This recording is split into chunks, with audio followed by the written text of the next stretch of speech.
Bacolod, Aksyon Radio! Aksyon Radio!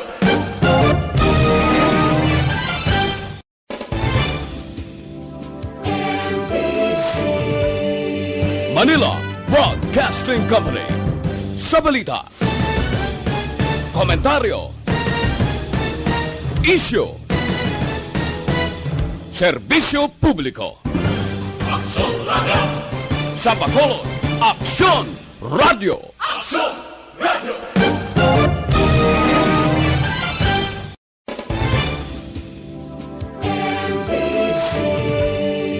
Manila Broadcasting Company. Sa balita, komentaryo, isyu, serbisyo publiko. Aksyon Radio! Sa Bacolod, Aksyon Radio! Aksyon Radio!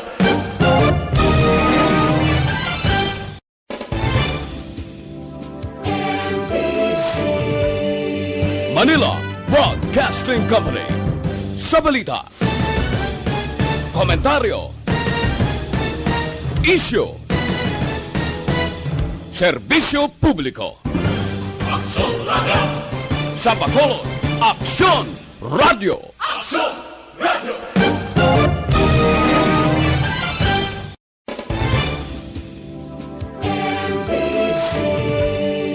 Manila Broadcasting Company. Sa balita, komentaryo, isyu, serbisyo publiko. Aksyon Radio! Sa Bacolod, Aksyon Radio! Aksyon Radio!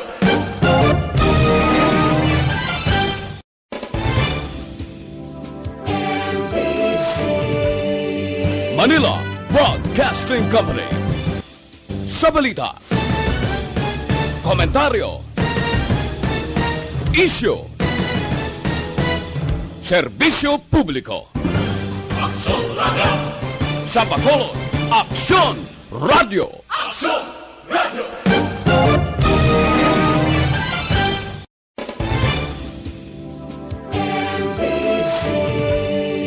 Manila Broadcasting Company. Sa balita, komentaryo, isyu, serbisyo publiko. Aksyon Radio! Sa Bacolod, Aksyon Radio! Aksyon Radio!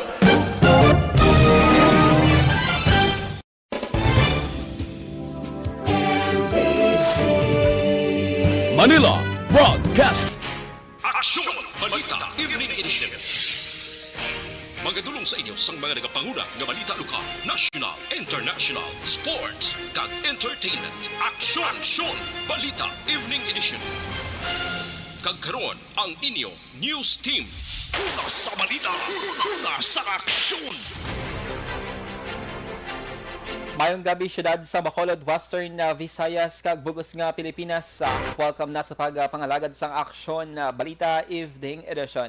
Karon nga daw Miyerkules, Marso 30, 2022. Makitaan kita live sa among official Facebook page kag sa YouTube channel ang Aksyon Radyo Bacolod kag mabatian pa sa www.actionradyobacolod.com.ph. Kaming inyo mga tagbalita. Aksyon and Defense. Kag Aksyon Dale Salazar para sa mga headlines. Una kita sa mga balita lokal. Resolusyon sa pagbalik sang face-to-face classes sa Bacolod ginpasar sang konseho. Lisensyado nga bulangan gintugutan sa syudad sa Bacolod. Sa balita national, final cabinet meeting igapatawag ni Presidente Duterte. Mga sospetsado sa pagpatay kay Colonel Balkin nakilala na. Detalye sang mga balita lokal pagkatapos gid lamang sini. The Candidates Forum. The Candidates Forum. Hibaloon ang mga plataporma di gobyerno. Usisaon ang nahimuan kag inagihan sa mga politiko. Patpaton ang mga proyekto nga ila ginaplano. The Candidates Forum, programa sang Aksyon Radyo Bacolod kag Northwest In nga magahatag kay gayunan sa publiko nga mas makilalaan sang husto ang mga kandidato. sa 2022 national and local elections. The Candidates Forum. The Candidates Forum. Hosted by Aksyon Boy Duran with guest panelist Aksyon Fred Salanga, Aksyon Rex Cantong, Aksyon Art Tayupon, Aksyon Brian Morden, Aksyon Eric Magbanwa, kag Aksyon Marlon Genovea. Diri lang sa Aksyon Radyo Bacolod, The Candidates Forum. Mangin mainalamon sa pagpili sang kandidato, mangin mabinantayon kag mainid sa mga ibutang sa pwesto. Umpisahi ang pagbago paagi sa wais sa pagpili karon nga eleksyon. Yari ang pila ka mga tips para sa wais may nalamon kag insakto nga pagpili sang pagabutohon. Una, maghimo sang listahan sa mga kandidato kag maghimo sang listahan sang posible iboto. Ini ang pwede mo ibase sa ila plataporma kag mga panindugan sa kada isyu. Ikaduha, kibalua ang mga isyu o kung tupiko nga importante sa imo bilang isa ka botante. Magdesisyon kung ang para sa imo nga tupiko nga dapat hatagan sang pagtamod, isyu kaangay sang government transparency, human rights, unemployment, korupsyon, kapigaduhon, mataas nga crime rate, rural area development, mga environmental issues kaangay sang polusyon, COVID-19 kag iban pa. Ikatatlo, kilalaha ang mga kandidato. Agud nga mas makilala ang mga kandidato, i-konsiderar ang pila ka mga puntos kaangay sang paglantaw sang debate kag public discussion sa mga kandidato kag hibalua ang leadership background o kon eksperyensya sa pagpamuno kag performance sa isa ka kandidato. Ikaapat kag ang labi nga importante sa tanan, magboto. Mauyang lamang ang tanan mga ginhimo nga preparasyon kung hindi ka magboto sa maabot nga eleksyon. Dumduma ang mga kaaksyon, ang pagboto ang isa ka kinamatarong, hindi pag-uyanga kaysa kada boto mo, dako sini ang dala nga pagbago. Itama ang boto, iboto ang tama. Para sa action tips, ini naman sa Aksyon Dorel Cabato. Sa din ka manyabahin sang Pinas, labuton ka sa among balita kag serbisyo. Sama-sama tayo, Pilipino. Una sa balita, una sa aksyon, sa Bacolod, Aksyon Radio. Alamin kung paano sumali sa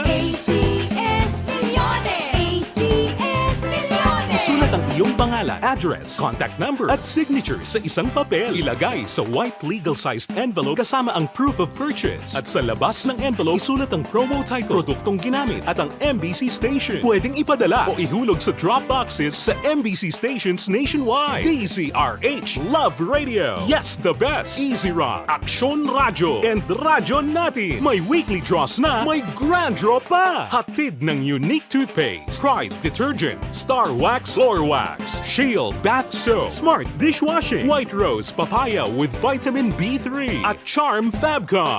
Pwede kang maging milyonaryo sa ACS Milyones. Submission of entries is from February 28 to May 27, 2022. Grand draw is on June 18, 2022. Promo period is from February 28 to June 18, 2022. See posters for details. For DOH, FDA, CCH, UHSRR permit number 0087, series of...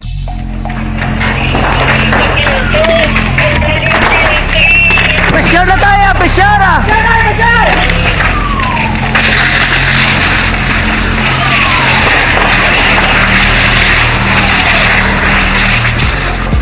Every day is Fire Prevention Day.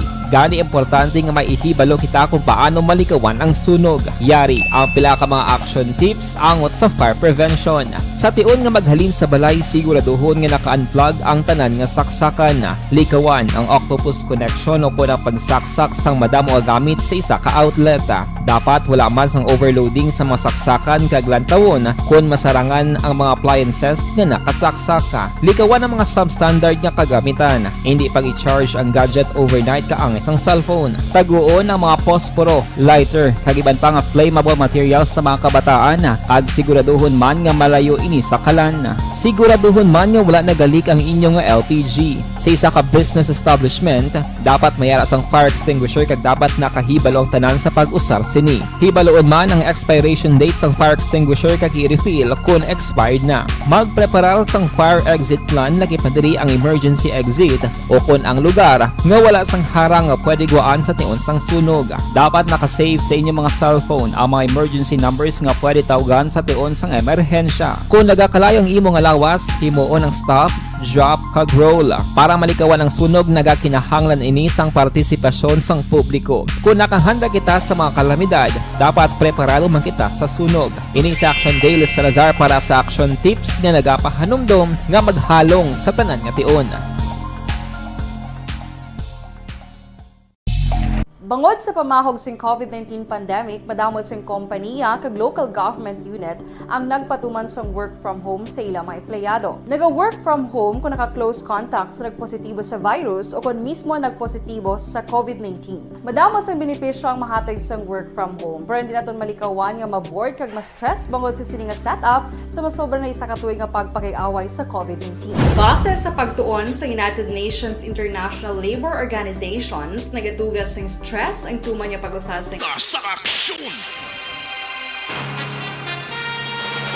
Action Radio Philippine Standard Time na 6:14 kagkaron sa detalye na sang mga balita lokal. Nagpasar na sang resolusyon ng sangguniang panglungsod diri sa may syudad sa Bacolod nga naga-endorso sa Bacolod EOC sa pagbalik sang face-to-face classes sa dugang nga mga pampubliko nga bulutuan sa syudad. Ang pangabayang gikan kay Bacolod Schools Division Superintendent Dr. Reynaldo Hico. Ang resolusyon na ginduso ni Councilor Renesito Novero, ang chairman sa Committee on Education, kag ginaprubahan sa virtual session subong nga hapon Miyerkules. Ini nga mga eskulahan ang Corazon Montelibano Elementary School, Andres Bonifacio Elementary School 2, Gonzaga National High School, Emiliano Lizares National High School, kag Handumanan Elementary School 2. Ginendorso man sa SP sa EOC ang in-person classes sa Paglaom National High School kag Paglaom Village Elementary School. Madumduman, 19 na ka mga public schools sa Bacolod City ang nagsumeter sang application para sa face-to-face classes. For the implementation of progressive expansion phase of limited face-to-face classes of Andres Bonifacio Elementary School, Angela Gonzaga National High School, Emiliano Lizares National High School, and Handumanan Elementary School 2. Portion sang tingog ni Bacolod Councilor Renesito Novero. 18 ka mga pampubliko nga mga eskwelahan sa probinsya sa Negros Occidental ang nakapatagayon na sang face-to-face classes halin Disyembre 2021 tuptob Marso 2022. Sa interview section hotline ginpahayag ni DepEd Negros Occidental Public Information Officer o PIO Ian Arnold Arnaiz nga duha ka mga eskwelahan ang nakaumpisa na sang face-to-face classes sa atong Disyembre 14 kag sa atong bulan sa Pebrero kag may dugang nga duwa sini nga Marso. Suro pa kay Arnaiz, magluwas sa 18 ka mga nakaumpisa, may 18 man kadugang pa nga mga eskwelahan nga padayon gina-evaluate sa mga evaluators ng DepEd Region 6 nga ginapaabot makaumpisa sa in-person classes subong Abril. Suno kay Arnaiz, ang mga evaluator ang yari kanon sa Negros o kon probinsya sa Negros Occidental agud kadtuan ang mga eskwelahan nga ginapaidalom sa validation. Sa iban nga balita lokal, natala nang mag-expire ang 20,000 doses ng COVID-19 vaccine sa bulan sang Abril diri sa may syudad sa Bacolod. Sa record sa Bacolod EOC, may 40,000 doses naman nga mag-expire sa bulan sang Mayo, 5,000 doses sa bulan sang Hunyo kag 10,000 doses sa bulan sang Agosto. Ginpahayag ni Dr. Chris Sorongon ng Deputy for Medical and Data Analysis sa Bacolod DOC. Tingwa nila nga mahatag ang COVID-19 vaccines nga natala na nga mag-expire pagiman sa house-to-house vaccination. Ginpahayag ni Sorongon nga sa tiyon nga mag-expire ang bakuna, ini ang gina-quarantine kag ginabalik sa Manila. Karuging klaro ni Sorongon nga humalin sa nag-umpisa ang COVID-19 vaccination sa Bacolod, wala sang tiyon nga may nag-expire nga bakuna sa syudad. Nagapakita man sa record sang Department of Health Region 6 nga may 52,116 pa lamang inakabatan sang booster shots sa mga nag-edad 18 tubtob 59 anyos sa Bacolod, kag mayara sang 11,114 ang nakabaton sang booster dose sa mga senior citizens. Ginaprubahan sang sangguniang panlungsod sa Bacolod ang duha ka separado nga resolutions angod sa pagpatagayon sang bulang sa lisensyado nga bulangan sa Barangay Mansilingan sa Abril 2 kag 8. Sa virtual session, ginpahayag ni Bacolod Councilor Al Victor Espino, ang chair sang Committee on Ways and Means, ang bulang para sa benepisyo sang daycare center sa Barangay Hanumanan. Ginpahayag ni Espino nga sa idalom sang Alert Level 1, ginatugutan na sang IATF ang pagpatagayon sang bulang. Gid-question naman ni Councilor Renesito Novero kung bala ginatugutan ang ining aktibidad sa tiun sang pagpangampanya. Ginapatag ni Bacolod City Councilor Dindo Ramos ang Chairperson Committee on Laws nga ginadilian lamang ang bulang isa ka adlaw antes ang eleksyon kag sa adlaw sang piniliay. Sunubay Ramos, ginadilian man ang pagpatigayon sang fundraising activity kung patigayon o kung ginapatigayon sang kandidato o kung political party. Para kay Ramos, wala siya sa may nakita nga bayulasyon sa pagpatigayon sang bulang sa sulod sang lisensyado nga bulangan sa sining nga tinion. Sa balita, sa aksyon! Alas 6:18 Action Radio Philippine Standard Time, D3 Biofood Supplement mga The Candidates Forum. The Candidates Forum, hibaloon ang mga plataporma di gobyerno. Usisaon ang nahimuan kag inagihan sa mga politiko. Patpaton ang mga proyekto nga ila ginaplano. The Candidates Forum, programa sang Aksyon Radyo Bacolod kag Northwest In nga magahatag kay gayunan sa publiko nga mas makilalan sang husto ang mga kandidato sa 2022 national and local elections. The Candidates Forum. The Candidates Forum. Hosted by Aksyon Boy Duran with guest panelists Aksyon Fred Salanga, Aksyon Rex Cantong, Aksyon Art Tayhupon, Aksyon Brian Morden, Aksyon Eric Magbanwa, kag Aksyon Marlon Genovea. Diri lang sa Aksyon Radyo Bacolod. The Candidates Forum. Mangin mainalamon sa pagpili ng kandidato, mangin mabinantayon kag maidid sa mga ibutang sa pwesto. Umpisahi ang pagbago paagi sa wais sa pagpili karon nga eleksyon. Yari ang pila ka mga tips para sa wais may nalamon kag insakto nga pagpili sang pagabutohon. Una, maghimo sang listahan sa mga kandidato kag maghimo sang listahan sang posible iboto. Ini ang pwede mo ibase sa ila plataporma kag mapanindugan sa kada isyu. Ikaduha, kibalua ang mga isyu o kung tupiko nga importante sa imo bilang isa ka botante. Magdesisyon kung ang para sa imo nga tupiko nga dapat hatagan sang pagtamod, isyu kaangay sang government transparency, human rights, unemployment, korupsyon, kapigaduhon, mataas nga crime rate, rural area development, mga environmental issues kaangay sang polusyon, COVID-19 kag iban pa. Ikatatlo, kilalaha ang mga kandidato. Agud nga mas makilala ang mga kandidato, i-konsiderar ang pila ka mga puntos kaangay sang paglantaw sang debate kag public discussion sa mga kandidato kag hibalua ang leadership background o kung eksperyensya sa pagpamuno kag performance sa isa ka kandidato. Ikaapat kag ang labi nga importante sa tanan, magboto. Mauyang lamang ang tanan mga ginhimo nga preparasyon kung hindi ka magboto sa maabot nga eleksyon. Dumduma ang mga kaaksyon. Ang pagboto ang isa ka kinamatarong. Hindi pag-uyanga kaysa kada boto mo, dako sini ang dala nga pagbago. Itama ang boto, iboto ang tama. Para sa action tips, ini naman sa aksyon Dorel Cabato. Sa din ka mangyubahin sang Pinas, labuton ka sa amon balita kag serbisyo. Sama-sama tayo, Pilipino. Una sa balita, una sa aksyon, sa Bacolod, Aksyon Radio. Alamin kung paano sumali sa ACS Millones! ACS Millones! Isulat ang iyong pangalan, address, contact number at signature sa isang papel. Ilagay sa white legal-sized envelope kasama ang proof of purchase. At sa labas ng envelope, isulat ang promo title, produktong ginamit at ang MBC station. Pwedeng ipadala o ihulog sa drop boxes sa MBC stations nationwide. DZRH Love Radio. Yes, the best. Easy Rock, Aksyon Radio, and Radyo Natin. May weekly draws na, may grand draw pa. Hatid ng unique toothpaste, Pride Detergent, Star Wax Floor Wax, Shield Bath Soap, Smart Dishwashing, White Rose Papaya with Vitamin B3, at Charm Fabcon. Pwede kang maging milyonaryo sa ACS Millones! Submission of entries is from February 28 to May 27, 2022. Grand draw is on June 18, 2022. Promo period is from February 28 to June 18, 2022. See posters for details. For DOH, FDA, CCH, UHSRR permit number 0087, series of...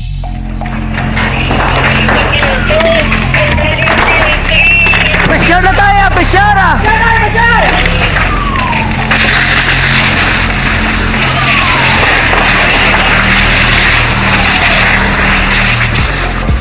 Every day is Fire Prevention Day. Gani importante nga maihibalo kita kung paano malikawan ang sunog. Yari ang pila ka mga action tips angot sa fire prevention. Sa tion nga maghalin sa balay, siguraduhon nga naka-unplug ang tanan nga saksakan. Likawan ang octopus connection o kung ang pagsaksak sang madamo nga gamit sa isa ka outlet.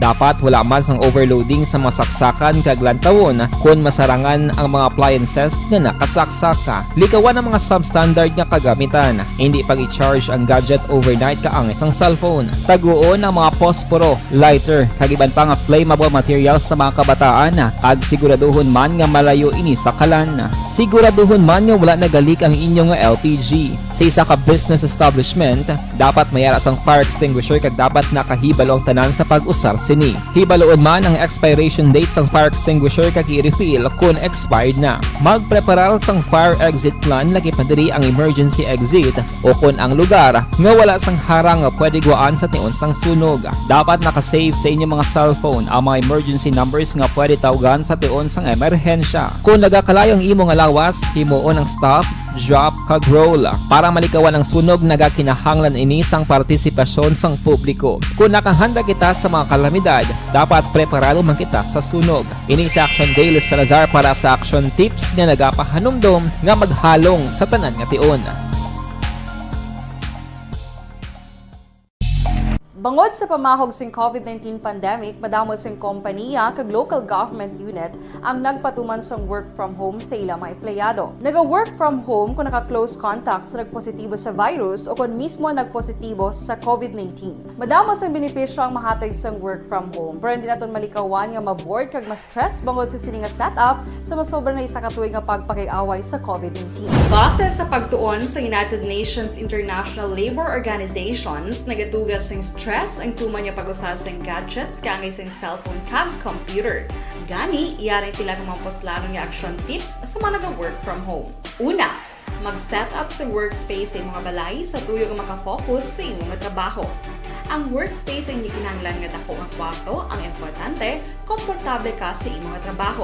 Matapos ang pila ka oras nga nagapungko ka mag-computer, dapat may tion nga mag-stretching agud malikawan nga ma-strain ang imong likod o kon liog. Time management. Maghimo sa imong time schedule kag mga talapuson nga trabaho para mangin organisado. Magkaon sa husto nga tion, labi na ang pamahaw kag pilion mga pagkaon nga maka-boost sa imong memory, concentration kag alertness kaangay sang pumpkin seeds kag dark chocolate. Kung mayaras mga online meetings, advance nga ipahibalo sa imong mga upod sa balay, agud malikawan ang mga disturbo. Ang pigaw nga internet connection ang makatugas sa stress, gani ipreparar ang backup kaangay sa ibang network nga may maayong signal para sa mobile data. Take a few breaks. Ini sa tuyo nga hindi ma-drain ang imong brain. Maghampang sa imong pet o kung magpumatid sa music. Sa tion nga may concern kag problema, ipabalo sa imong team leader o kung sa boss para masolusyonan. Sa work from home nga setup, ikaw ang may uyat sa imong nga oras. Makasave ka sa plete, makasave ka sa pagkaon, makasave ka sa kwata, kag makaupo no pa ang imong pamilya. Ang work from home ay may madamo nga hangkat, pero mas madamo sa gihapon ang mahatag nga benepisyo. Ini si Action Daughter Cabato para sa action tips, una sa balita, una sa aksyon sa Bacolod, Action Radio.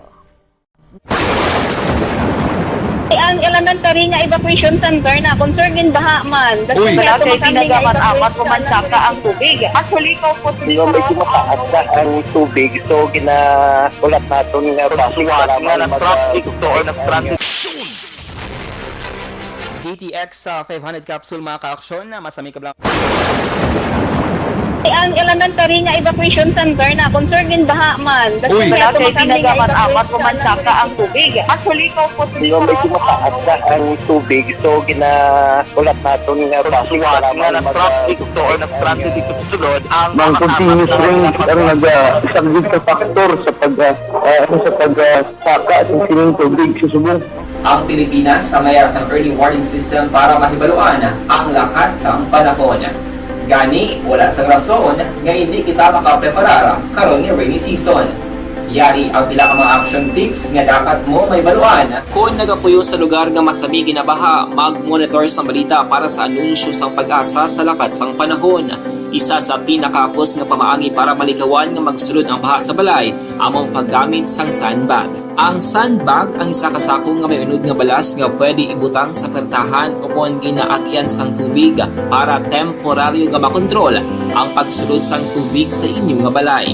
Antes naman ng rainy season, dapat nakapreparar ka na sa pagkaon, flashlight, pito, kandila, hygiene kit, power bank, transistor radio, importante nga mga dokumento kag iban pa nga kinahanglanon. Ini ang dapat isulod sa go bag nga dapat ibutang sa isa ka lugar nga mapos kuhaon sa tion nga kinahanglan nga mag-evacuate. Sa tion sa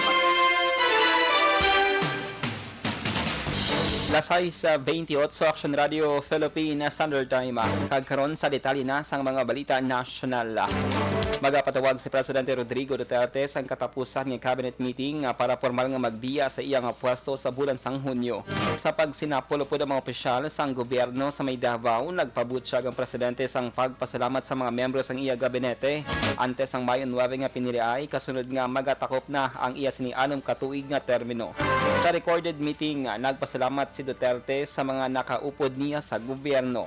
Una na ang ginpahayag ni Duterte nga nagapreparar na ini para magbiya sa Malacanang para mas mahapos ang transition sa mga bulos sa iya. Si Duterte nga nag-edad 77 anyos ang wala na nagpapili sa eleksyon sa mga tuig matapos nga nag-atras sa pagpapili sa pagkasenador.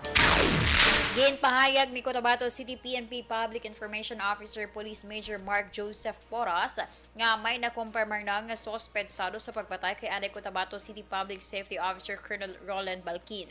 Sa 7 ka sospetsado, 5 ang nakilala sa Task Force Balkin, kagay ginapasakaan na sa kaso nga murder kag frustrated murder. Suno kay Porras, madasig nakilala mga sospetsado tungod sa nakuha nga footage sa CCTV sa lugar kag sa bulig sa mga nagtestigo sa krimen. Na-establisher naman ang motibo sang pagpatay kag ginpahayag ni Porras nga trabaho ang gintunaan.